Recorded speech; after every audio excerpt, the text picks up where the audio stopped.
Koray Usta'nın mutfağına hoş geldiniz, sefalar getirdiniz. Bugün size bir çoban kavurması tarifi paylaşmak istiyorum. Bu çoban kavurmasında hem Kurban Bayramı'nda veya diğer zamanlarda orijinal bir çoban kavurma tarifi gelecek sizler için değerli dostlar. Şurada yaklaşık olarak 100-150 gram civarında iç yağ var. İç yağı minik minik doğruyorum. Kasaptan alırken eğer kuyruk yağı seviyorsanız, yani kuyruk yağından da yararlanabilirsiniz ya da büyük hayvanın ya da kuzunun iç yağından biraz böyle minik minik doğruyoruz tahta üzerinde. Şimdi öncelikle kavurmada tencerenin içerisine yağı alacağım ki yağ erimeye başlasın. Diğer detayları sizlerle sırasıyla paylaşmak istiyorum. İnce doğranmış, minik ve ince doğranmış olması önemli çünkü erimesi hızlanmış oluyor. Diğer türlü daha uzunca zaman ister ocak üzerinde erimede. Şimdi bu yağ kavurmamızı gerçekten çok güzel, lezzetli bir hale dönüştürüyor. Altını yaktım mı? Evet, yakmışım. Tamam. Oradan burada pişerken şimdi ölçülerimi de sizlerle paylaşmak istiyorum. 100-150 gram civarında iç yağ dedik. Minik doğranmış. 2 tane defne yaprağı. Yaklaşık olarak 1,5 kilo dana eti var. 1 tane kuru soğan içerisinde. Buradaki yağla birlikte çiçek yağı karışımını ilerleyen zamanlarda yapacağız. Servisinde ise roka, domates, soğan, biber, maydanoz, pilav koymuyorum yanına. Güzel şöyle lavaşla birlikte et ve sebze birleşmesini istiyorum. Pilavla da olur ama biraz ağır olur. Midede yer tutar. Ondan dolayı. Şimdi yağ erimeye başladı. Bir yandan yağ erirken diğer taraftan da eti doğrayacağım. Yani hızlı neticeye kavuşmak için bu yöntemi yapıyorum. Ara sıra karıştıracağım. Yağlar bakın hemen erimeye başladı. Burada erirken defne yaprağını az sonra ilave edeceğim. Dana etini doğruyorum. Küçük parçalara doğranmış olursa pişme süresi azalmış olur. Eğer büyük olursa parçaları zaman biraz daha uzamış olur. Kontrol edelim. Oh! Güzel, şöyle koku da gelmeye başladı mutfağımızdan.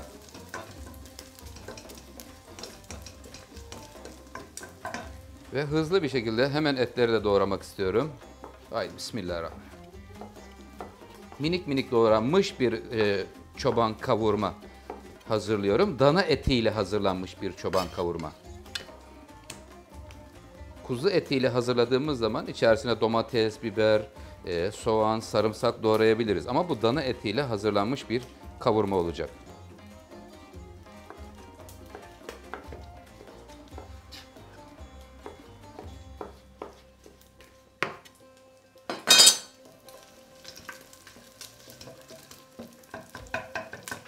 Yağ tamamen erimiş ve kızarmış olmalı.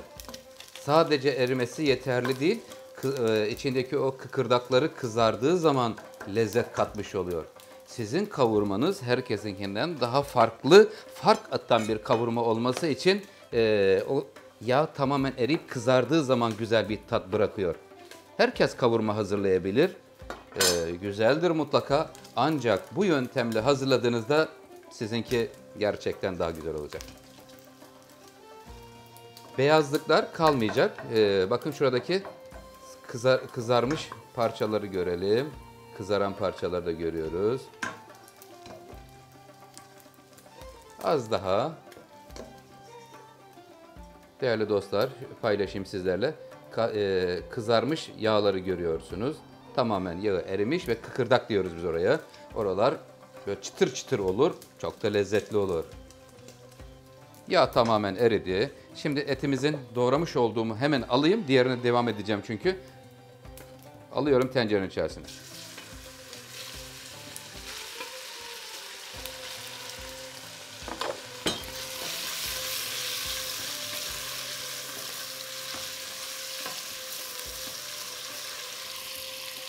Etler birazdan sulanır. Çünkü miktar fazla olduğu için problem değil. Ocağımızı da hemen altını yükselttim. En yüksek ısıya çevirdim. Önce kısıkta ağırdan eritmiştim ama şimdi hemen ısıyı yükselttim. Artık pişme işlemine geçmiş oluyoruz. Bakın şöyle ince şerit şeklinde kesiyorum önce uzunlamasına. Sonra da küçük parçalar halinde doğruyorum. Topluca bakın. Ya da siz bunu kasaptan alırken biraz küçük doğrayabilir misiniz derseniz biraz daha normal onlar daha büyük büyük doğrarlar. Kuşbaşı doğramış olarak verirler. Ama siz istediğiniz vakit biraz daha küçük doğrar mısınız dediğinizde küçük parçalar doğrarlar sizin için. Ya da kendiniz de doğrayabilirsiniz. Evet, diğer kalan bölümü de ekliyorum.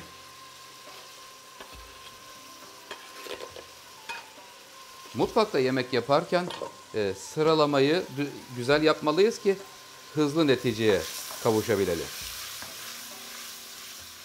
Hemen özetleyelim. 100-150 gram civarında iç yağı minik minik doğradım. Tencerede önce erittim. Kızardılar. Yağı da tamamen erimiş oldu. Peşinden etleri doğrayıp ilave ettim. Birlikte kavruluyorlar şimdi. Buranın üzerine 2 tane defne yaprağı. Aroma versin diye. Güzel bir aroma katıyor defne yaprağı. Tane karabiber de koyabilirsiniz. Ya da değirmenden karabiber de kırabilirsiniz. Şimdi biz buraya hiç su vermeyeceğiz. Kendisi burası bir sulanacak. Sulanıp kapağı kapalı bir şekilde suyuyla birlikte pişecekler önce. Güzel böyle tuzunu daha ilerleyen zamanlarda koyacağız. Ocaktan almak üzereyken yağını kontrol edeceğim. Bu koymuş olduğumuz yağ yeterliyse başka yağ koymayacağım. Az bulursak biraz çiçek yağı. Yani orada denge oluşturmuş olacağız. Yağ dengesi.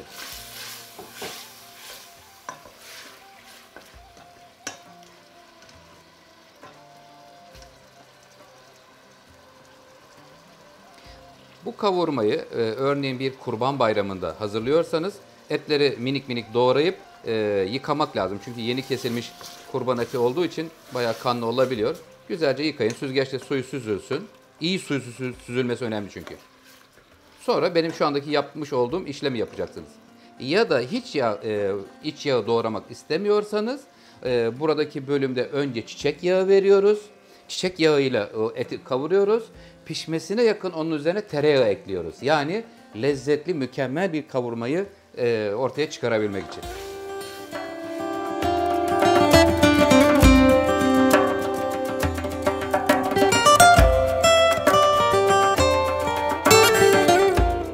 Kavurmamızın hemen bir kapağını açıp kontrol etmek istiyorum.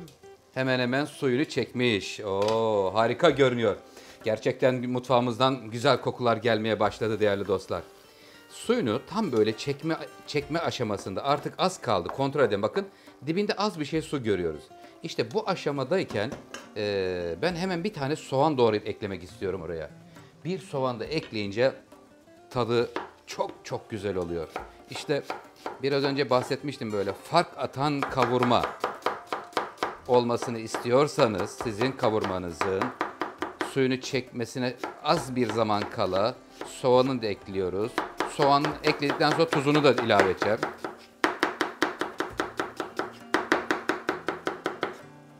Evet. Bu kavurma ile birlikte bol yeşilliklerle sunum yapmak istiyorum. Çünkü pilavla değil, hafif olsun. Güzel böyle ağırlık yapmayan ama nefis bir kavurma. Oktay Usta'dan sizler için.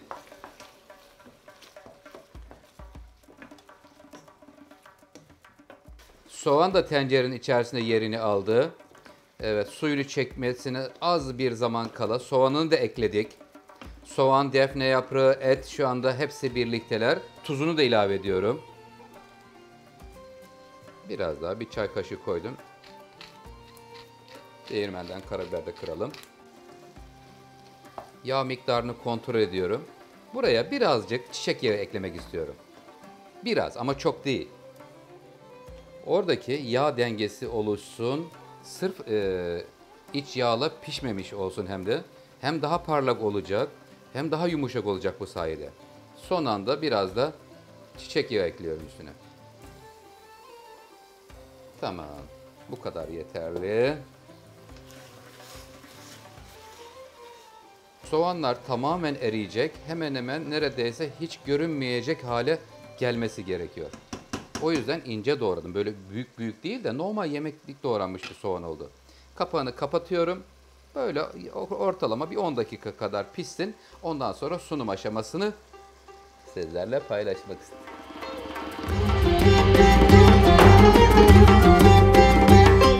Kavurmamızı kontrol ediyorum.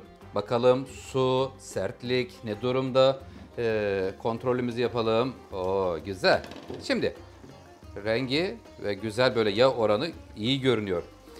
Bizim kontrol etmemiz gereken burada etlerin ne kadar piştiği pişmediğini kontrol edeceğim. Bakıyorum. O biraz daha sert. Suyu da fazla değil. Buraya biraz daha su eklemem gerekiyor. Çünkü su ilave etmemiz gerekiyor ki pişmesi su yardımıyla olacağı için. Büyük bir kazan et olmuş olsaydı o zaman o vakit su ilave etmeye ihtiyacımız kalmayabilirdi. Çünkü çok miktardaki et olduğu zaman o miktarda su bırakmış oluyor. Bizim etimizin miktarı az, tencere geniş ve dolayısıyla hızlı kaynama ile birlikte biraz ne yaptı? Su kaybına uğramış oldu. Tekrar su ilave ettim. Kapağını kapatıyorum. Etler yumuşayıncaya kadar pişiriyoruz. Sonrasında da servis bölümü diyoruz.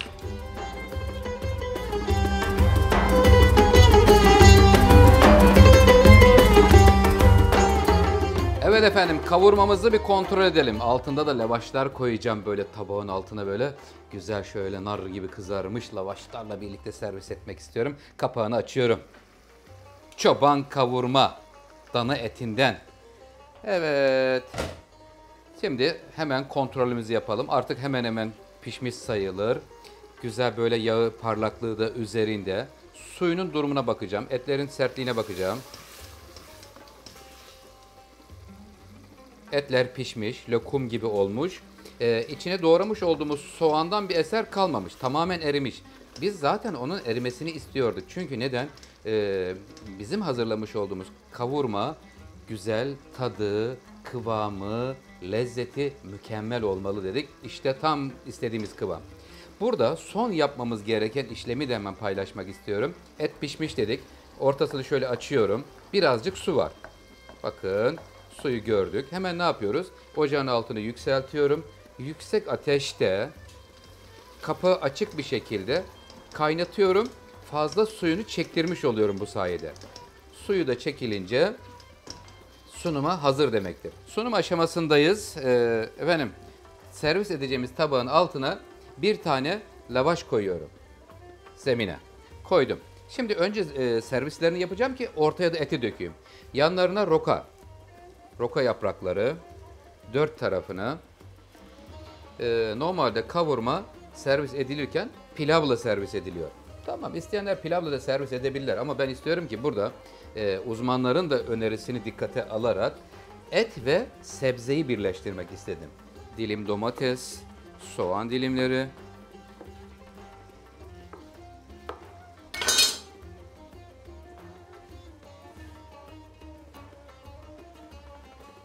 ikişer dilim domates, yeşil biber, parmak yani parmak boyutunda. Haydi bismillah diyoruz. Yiyenlere şifa olsun. Rabbimiz bize birbirinden güzel nimetler veriyor. Sonsuz şükürler olsun Allah'ımıza. Mutfağımızda güzel bir lezzet var şu anda. Neler gelecek? Buradaki lavaştan biraz daha kesmek istiyorum.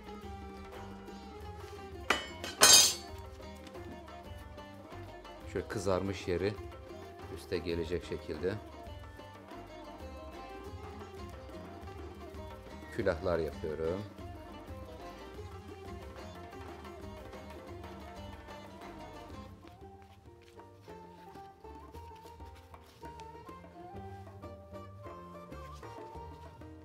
İnsanın da canı çekiyor. Ama canını çekmesi gayet normaldir. Önümüzde güzel bir kavurma duruyor şu anda. Değerli dostlar, kavurma soğanla birlikte çok güzel olur. Üzerine de şöyle halka soğanlardan da keseyim. Kestiğimiz soğanlardan şöyle.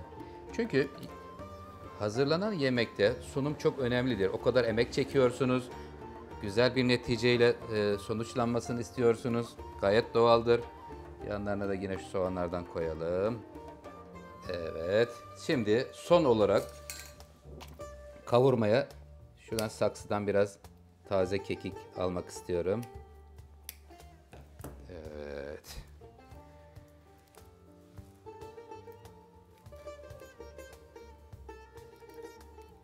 Oo, güzel koktu. Nefis bir koku oldu ya. Soğanın, böyle kekiğin, etin kokusu gerçekten güzel bir lezzet ortaya çıktı. Değerli dostlar, Oktay Usta sizler için birbirinden güzel yemek tariflerini paylaşmaya devam ediyor. Efendim başka bir videoda görüşmek üzere. Hoşça kalın. Size mutfakta kolay gelsin.